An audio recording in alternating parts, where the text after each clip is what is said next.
Ok. Lembram que é ato único, que depois de citado, todos os movimentos do processo se dão por forma de...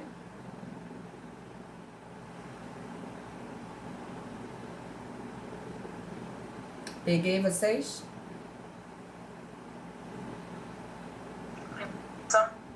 Intimação, né?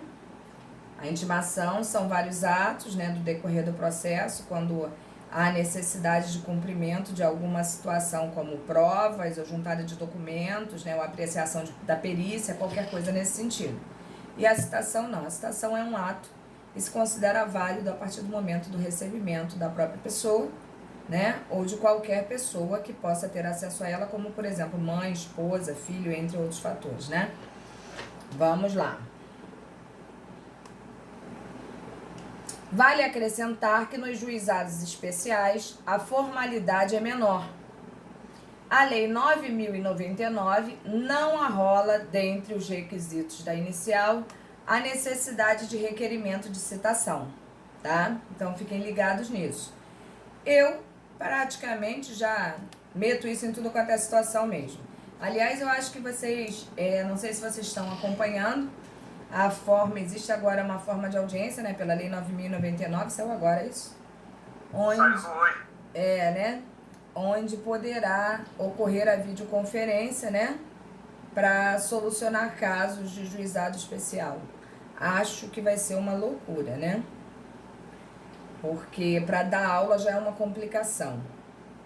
Imaginem vocês o judiciário, a parte autora e a parte ré, tendo que coadunar todas essas questões e principalmente quando as pessoas, né, porque existem muitas pessoas com esse tipo de problema, e é um problema, né, não sabem lidar com aparatos digitais. Então é um problema muito sério, mas o que vamos fazer, né? Bom, o CPC de 2015, no artigo 246, prevê 5 formas de citação: por correio, por oficial de justiça, pelo escrivão ou chefe de secretaria, né, que é se o citando comparecer em cartório, ele vai tomar ciência, isso não tem jeito. Por edital, ocorre basicamente quando o réu encontra-se em local ignorado, incerto e inacessível. Por meio eletrônico, sendo esta modalidade pouco utilizada, tá? Ainda.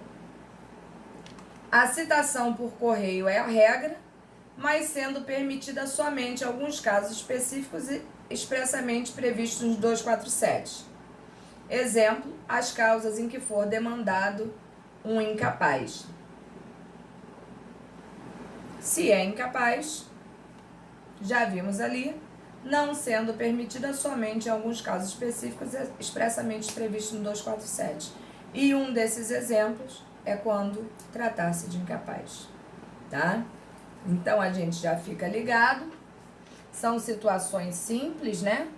Mas que às vezes demandam algum trabalho pra gente, por a gente não ter o conhecimento. O CPC de 2015, no artigo 246, prevê 5 formas de citação. Já foi, meu Deus do céu. Tem 2 negócios desses, é isso mesmo? Não, eu que tô ficando maluca. Te falando.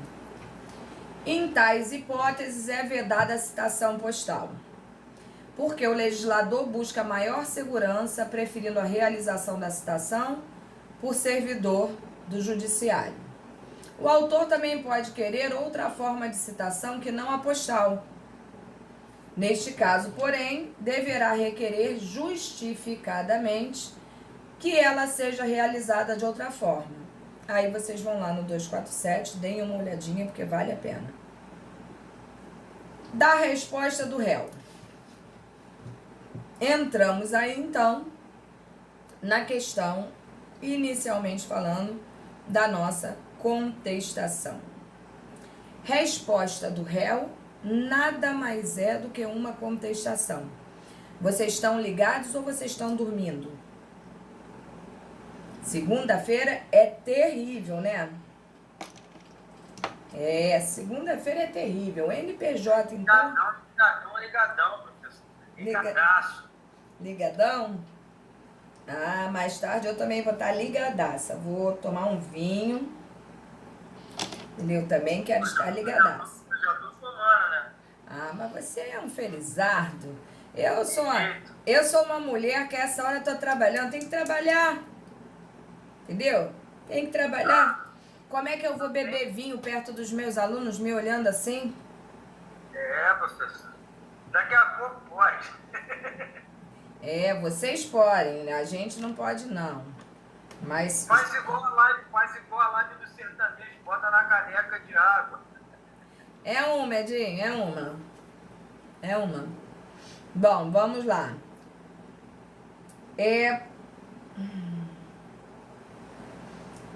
A resposta do réu, então, como nós falamos, é a famosa contestação, que vocês, geralmente, depois que aprendem a petição inicial, vocês criam um problema muito sério para fazer uma contestação.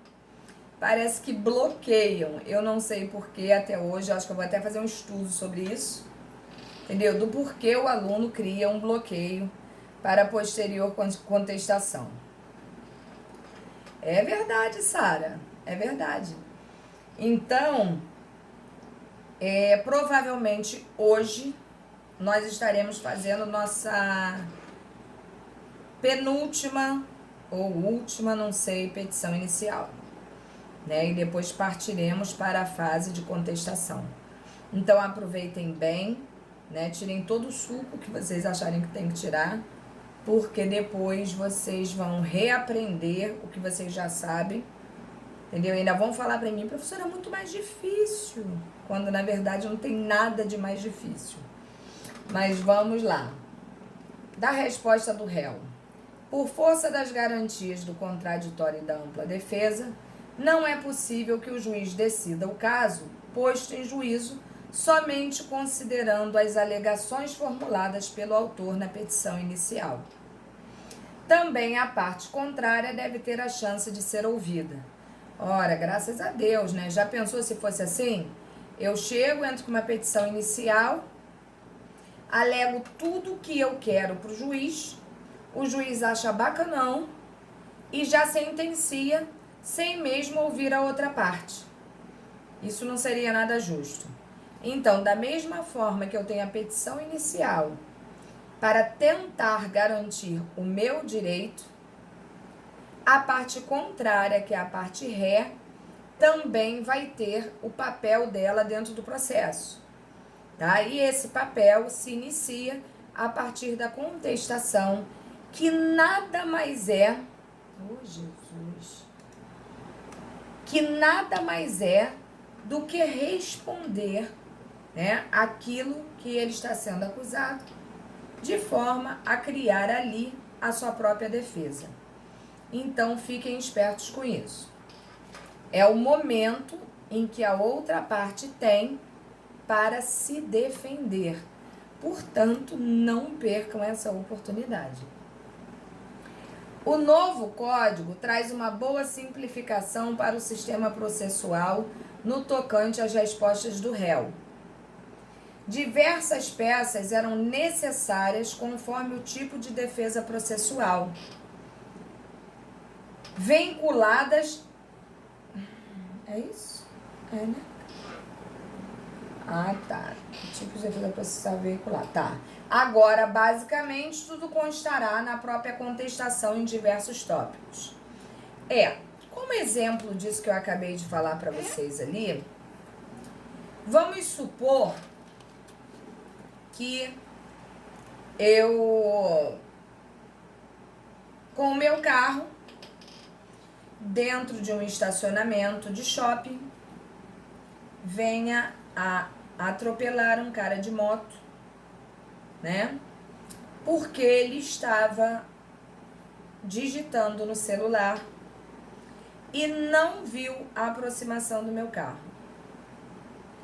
E ele acaba subindo com a moto dele no capô do meu carro e gerando aquele problema todo, aquela pendenga toda que só me causa prejuízo. Eu ajuizo uma ação requerendo que ele supra as necessidades, né, de conserto do carro, de gasto, de material, de tudo. Isso eu estaria entrando com uma petição inicial. Eu estaria alegando, inclusive, que ele estava de posse do celular e que por isso ele não prestou atenção. Beleza. Aí ele, para livrar a cara dele, na hora de responder aquilo que está sendo acusado, por forma de contestação, que é a peça de defesa dele, ele alega na sua peça de defesa que eu estou mentindo, que ele não estava ao celular e que, bem pior do que ele não estar no celular, eu estava bêbada, porque ele viu muito claramente que eu, ao entrar no meu carro para sair do estacionamento, portava um copo de caipirinha de meio litro na mão e que ele percebeu que eu estava embriagada. Portanto, não é ele que tem que arcar com os custos daquilo que eu causei a ele, não ele a mim. Aí o que ele faz? Na própria peça de defesa dele, ele aproveita para reverter a situação e também me colocar como o quê? Como ré. Ele conseguiu reverter a situação, falar que não me deve nada, uma vez que eu estava bêbada e que eu o atropelei. E que o prejuízo da moto dele foi de XYZ, que inclusive é o dobro daquilo que eu estava cobrando para ele. E a isso a gente dá o nome de reconvenção. Quando eu faço uma peça de defesa pura e simplesmente me defendendo daquilo que eu estou sendo acusado, é uma contestação. Mas se dentro desta contestação eu crio um tópico no qual eu reverto e ainda cobro daquela pessoa como se ela me devesse, a isso a gente dá o nome de reconvenção.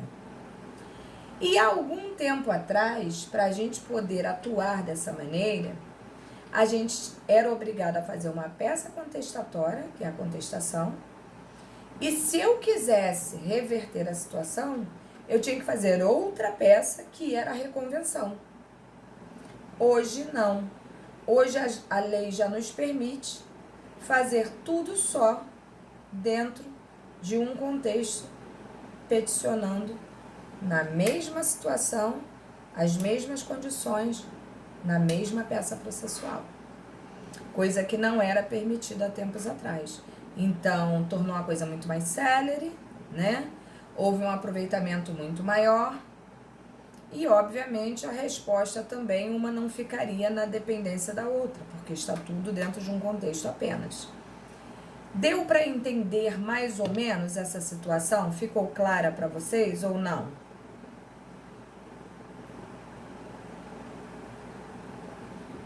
Beleza. Beleza. Vamos dar seguimento então.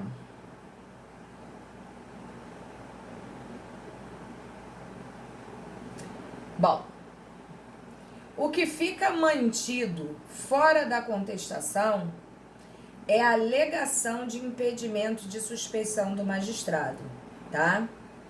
Vocês já estudaram suspeição, não já? Vocês sabem o que é?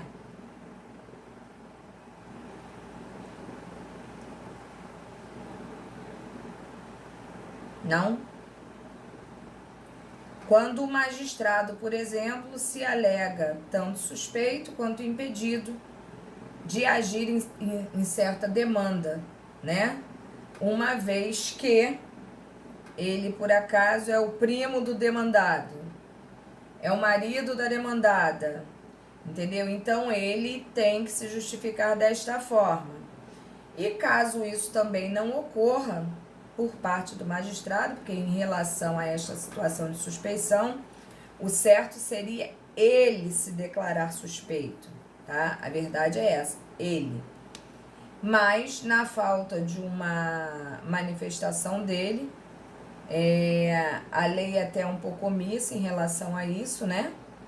Mas a gente pode entrar com um pedido de impedimento dele por aquela situação ali. Não é comum, tô sendo muito sincera para vocês, que isso ocorra, né? Existe inclusive uma divergência doutrinária quanto a esta situação, porque diz que pela ética ele deve se declarar e não se manifestar de outra maneira, mas a situação de suspeição e impedimento se trava, né, nesse sentido aí, e são situações que impedem o magistrado de atuar em certas demandas, porque realmente não seria muito legal.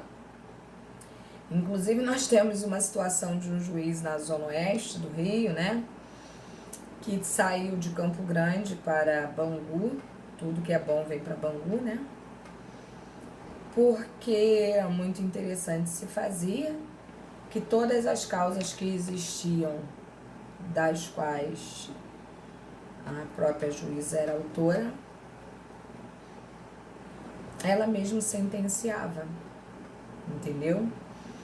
E, por acaso, os danos morais relativos às situações dela eram, assim, exorbitantes, enquanto os dos outros eram, assim, R$1.000, R$800, entendeu? Então, isso não ficou muito bonito, isso saiu no jornal e tudo, né? Então, em verdade, é muito complicado situações como essa, quando o juiz, na verdade, deveria se declarar altamente suspeito, né? Mas vamos lá, pula essa parte. A contestação é a peça processual de insurgência do réu contra a pretensão deduzida pelo autor. É a principal defesa do réu contra o autor e a oportunidade em que se concentram todos os elementos de resistência da demanda em relação à inicial, tá? Ou seja, você tem que resistir a tudo aquilo que está sendo alegado contra você, que foi colocado na petição inicial pelo autor contra você, réu. Tranquilo até aqui?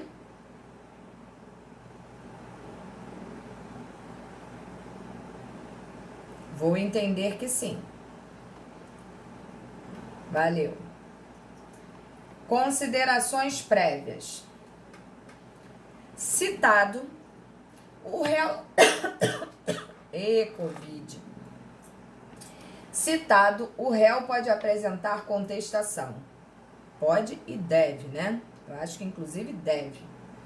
A contestação já era e continuou sendo a principal defesa do réu, ou seja, do acusado. Enquanto que na petição inicial o autor busca a procedência do pedido, olha aí, olha a diferença. Na contestação, o réu apresentará objeções ao pedido. Pedido esse, né, efetuado na inicial do autor. Então, fiquem ligados aí. Eis porque se pode afirmar que, enquanto na petição inicial o autor pede, na contestação o réu impede. Não esqueçam disso. Caso o réu pretenda também pedir algo contra o autor, portanto, pedindo e formulando, né, fazendo pedido a seu favor, deverá se valer da reconvenção, que foi exatamente aquilo que eu expliquei para vocês há uns 5 minutinhos atrás, né? Que no CPC de 2015 é apresentada na própria contestação. Você não precisa de peça em apartado para efetuar tal premissa, né? Contudo, se na petição inicial o objetivo único do autor é a procedência do pedido, na contestação não se fala somente em improcedência. Pode o réu pleitear não só a rejeição do pedido, como também a extinção do processo sem resolução do mérito, conforme argumento da defesa. Ademais, a ausência de contestação acarreta revelia. Eu, se sou vocês, jamais deixo de contestar, porque a revelia é a própria treva. E em sendo treva, a melhor opção é você imediatamente praticar o ato contestatório, né? Para que você evite uma possível revelia. E não só para isso, né? Mas é para tentar rejeitar tudo aquilo que foi alegado contra você na própria inicial. Então, a intenção é única e exclusiva de defesa. E se você perde essa chance, danou-se tudo, né? Aí, Edinho, ó, não é chope, parece caldo de cana, mas não é. E também não é uma caipirinha. É apenas vitamina C dentro de um suquinho de abacaxi. Suquinho de meio litro, né, Edinho? Parece uma cerveja belga aí que eu tomei. Quem me dera. Entendeu? Mas tá bom. Aí, Edinho, parece uma IPA. Parece o quê? Uma IPA. Não, de artesanal. Parece cerveja artesanal. Vocês são ótimos, tá vendo? Vamos lá. Eu entendo muito mal de vinho e gosto muito de uma caipirinha, mas cerveja artesanal eu não consigo nem cerveja comum, eu devo ter um defeito qualquer, né? Mas eu gosto mesmo de bebida quente, e cerveja não me pega não. Porque a senhora não tomou uma IPA. Ah, é? Quem sabe. Vamos lá. Em regra, são graves para o réu os efeitos da revelia. Em regra mesmo, tá? Então, revelia é uma coisa que a gente deve a todo custo evitar, né? Porque não tem benefício, a verdade é essa, só tristeza. Presumem-se verdadeiras as alegações dos fatos formulados pelo autor na petição inicial. Esse é um dos efeitos master da revelia, né? O que significa dizer que se o cara alegar lá que você deve 50 mil e ele tiver um mínimo de prova, ainda que a prova seja meio bamba, o juiz provavelmente acatará, uma vez que você se absteve, foi citado e não apresentou defesa. Então, danou-se o mundo, né? Tu vai ter que provar pelo menos que passou por 3 Covid para não ter que responder a contestação. Se não houver advogado constituído nos autos, os prazos correm independentemente de intimação.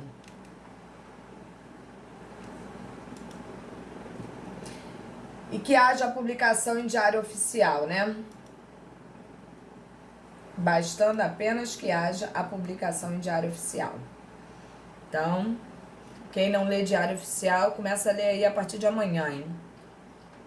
É possível o julgamento antecipado do mérito ou o julgamento antecipado parcial do mérito.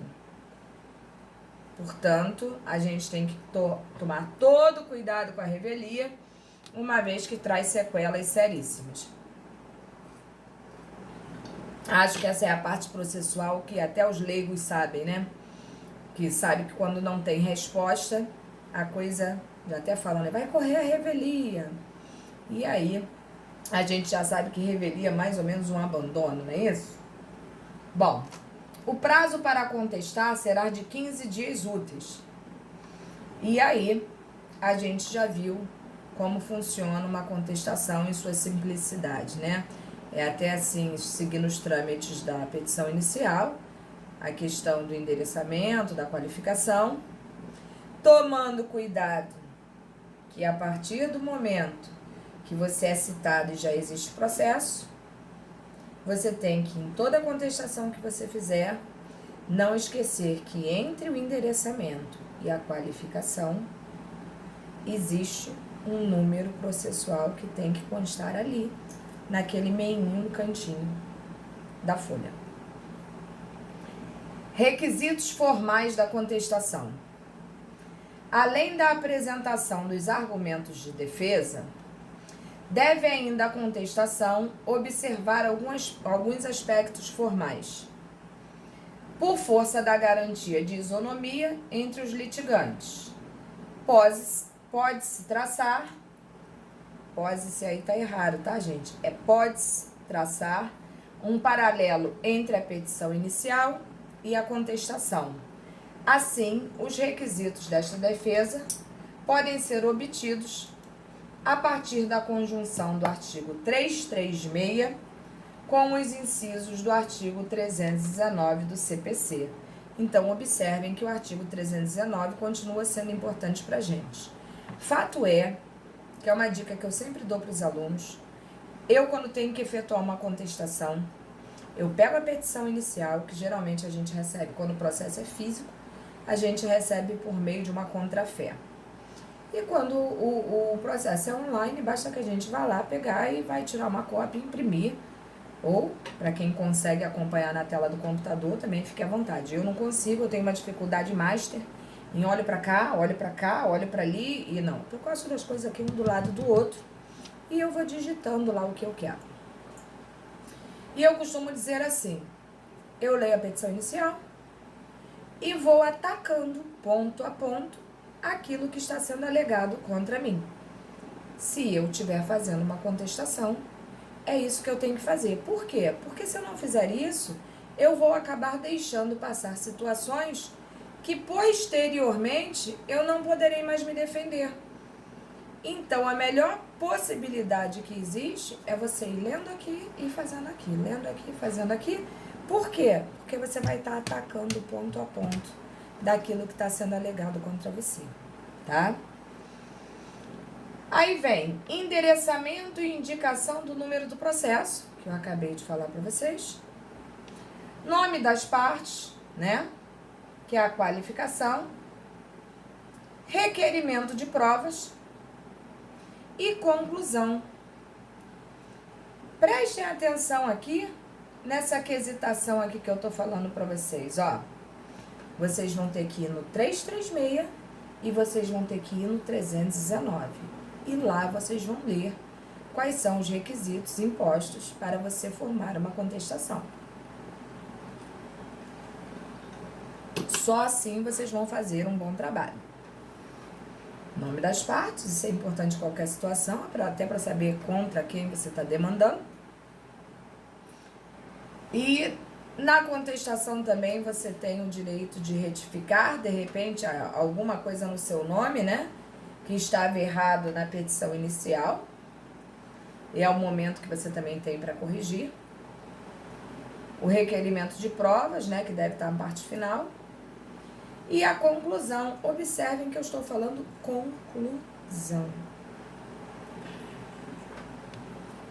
Então, vamos lá. O inciso 5º aí, ó. Pela extinção, remessa dos autos a outro juízo, improcedência do pedido, que é o que a gente pede numa contestação, condenação do ônus da sucumbência, a parte vencedora tem que receber da parte perdedora um valor, né?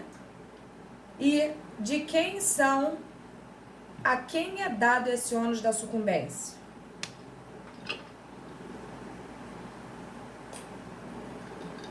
A parte vencedora, no caso, o advogado. O advogado. Perfeito. O advogado. Quando o cliente sabe disso, ele quase infarta, né? Então, não há pedido propriamente dito. Se liguem nisso aí, gente. Olha o que eu tô falando pra vocês. A contestação, ela termina com uma conclusão. Vocês vão achar vários modelos na internet. Cuidado com alguma que seja diferente disso, tá? Porque não há pedido propriamente dito. Exceção feita a hipótese de formulação de reconvenção, que foi aquilo que eu falei para vocês.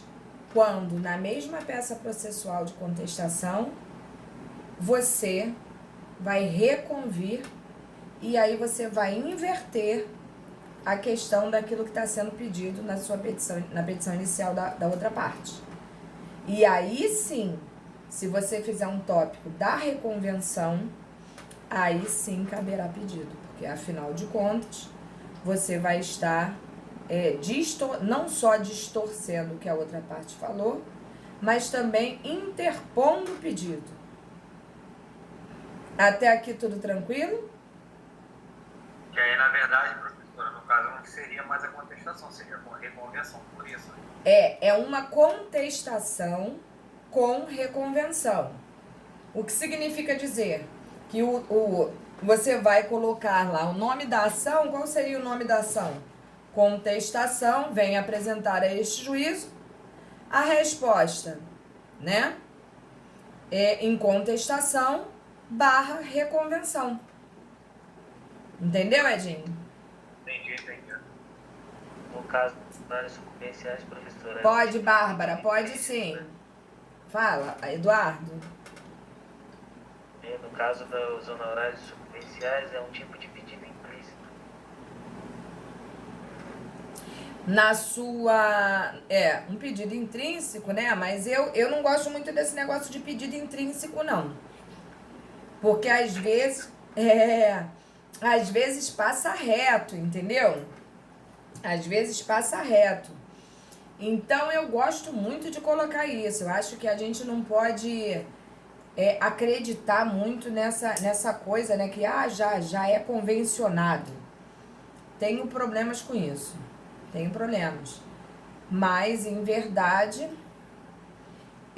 você pode botar até na conclusão, né? Não tem problema nenhum. Entendeu, meu amor? Alô? Sim, professor. Vocês hoje estão tão delicadinhos. Não, mas essa turma é delicadinha, sabia? É uma turma grande. É uma turma cheia de meninos. E os meninos são mais brutos, né? Mas eu diria que vocês são, assim, uma delicadeza. Uma delícia. Parabéns. Vamos lá. O requerimento de juntada de procuração, né? Se for o caso, a verdade é essa. Princípio da eventualidade e ônus da impugnação específica. É sério, Thiago. Na contestação, o advogado deve atentar a aspectos de extrema relevância. Toda matéria de defesa deverá ser apresentada na petição. Toda. É a chance única que você tem, tá? Portanto, não deixe passar nada. Este é o denominado princípio da eventualidade, pois caso não haja impugnação de algum ponto específico na inicial, ônus da impugnação específica, presumir-se-á que o fato não refutado é verdadeiro. Ora, se é alegada uma situação, uma condição contra mim na inicial, do qual eu não venho a refutar, obviamente o juiz vai entender que o que foi alegado lá está correto e que eu aceitei de bom grado. Porque se eu não questionei, tá ótimo. E você não terá momento posterior para falar sobre aquilo. Uma vez que você deixou passar em branco, o juiz entendeu que era correto o pedido. Tá? Dispõe o artigo 336 do CPC, em sua parte inicial, que toda matéria de defesa deve ser apresentada na contestação. Daí se depreende que não é possível ao réu editar ou